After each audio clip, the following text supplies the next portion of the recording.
Pagbaba ko ng bus, buti may nag-aabang na golf car service dito sa Louvre Museum. Bus 94 nga pala yung sinakyan ko from Hamdan Street. Ayan, nadaanan namin yung paligid ng Louvre Museum sa Abu Dhabi. Tapos yung may mga white na trapal na yan, for renovation yan. Laking tulong talaga nitong service na to, itong golf car na to kasi sobrang init. Ayan, sobrang init dyan pag nilakad mo. Pag nakarating ka dun mismo sa siguro mga 500 meters yun mula dun sa babaan ng bus. Napakainit. Ayan. Tapos yung mga tao na yan, tapos na yan, pauwi na sila. Nag-exit na. Ayan, malapit na kami sa entrance. Ayan. Tapos nag-thank you nga ako dyan sa driver namin. Indiano yata yun. Mabait siya eh. Kasi naghintay siya talaga doon. Hindi siya umalis hanggat walang sakay. Ayan. Tapos yung mga kasabay ko sa golf car. Parang mga ano sila, Chinese. Ayun yung paligid. Tapos yung door dito, ang ganda-ganda kasi yung umiikot siya na malalaking pinto, automatic. Ayan. Tapos ayan na yung loob.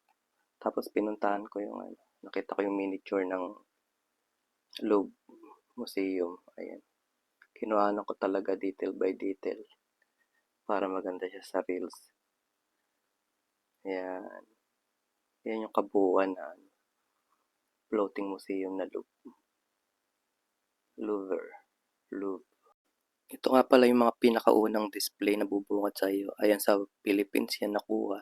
Tapos ito sa Peru. Dated 100 to 900 BC pa yan. Ito naman sa Syria or Lebanon. Made of gold. Mga funerary mass. Ayan yung description nila. Nakasaad dyan. Tapos syempre dapat i-highlight natin yung sa Philippines. Nakuha sa Butuan.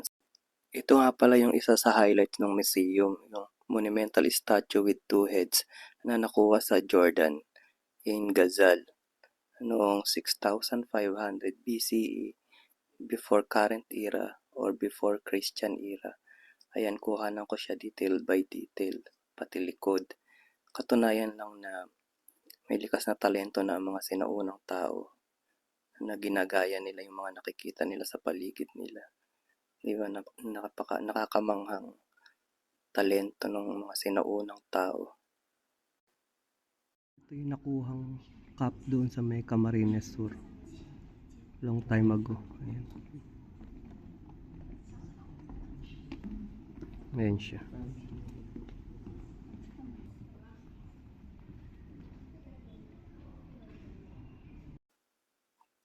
Tapos ito yung sa France, yung ginagamit nila sa pakikipagdigmaan. Ayan o yung damit na gawa sa bronze. Para hindi sila masugatan o masaktan. Grabe o. Tapos ito yung ulo ni Cleopatra. Gawa sa marble yan. Tapos guys, ito naman yung statue ni Ramesses II. Yung pero ng Egypt. Ayan, nakuha yan mismo sa kaharian niya sa pyramid. Grabe nakakamangha guys. So, nakikita ko lang to dati sa mga libro. Ayan. Tapos ito naman yung mga Italian paintings na ang tema is Mother and Child. Napakaganda. 700. 1700s pa yung ano nila. Date. Ang ganda. Nakakamangha talaga. Tapos ito yung mga pottery.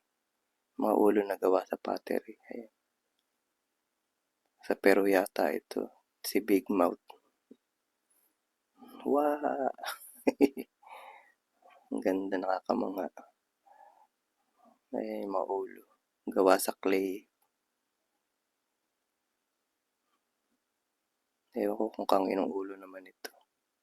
Tapos ito yung sa mga Buddhism. Ito naman yung eagle brooch na gawa sa gold. Tapos ito, si lolo mo. Ewan ko saan bansa to. Ito naman si Dancing Shiva ito. Sa mga Hinduism. Ang gaganda oh. Gawa to sa bronze. Nakakamangha. kakaibang experience talaga ito. Ayan, Dancing Shiba. Tapos ito naman yung gawa ni Antonio Canova. Ang tema nito is yung fighting between Krugas and Damosenus. Ayan.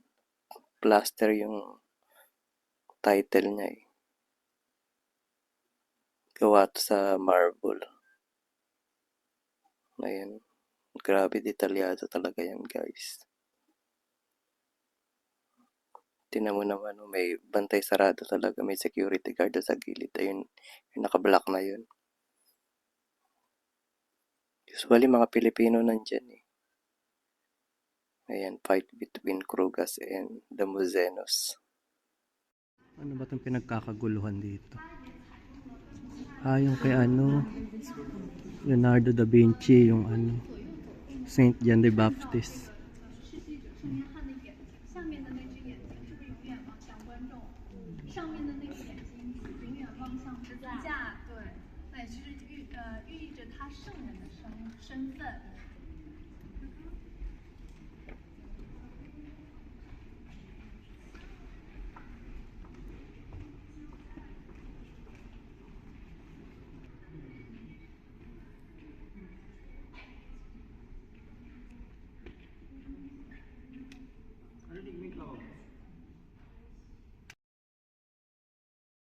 Pa nga ako dito.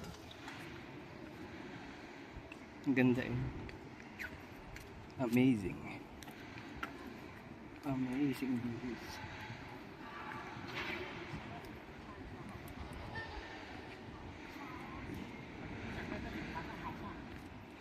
Ang ganda ito na lang. Bakit?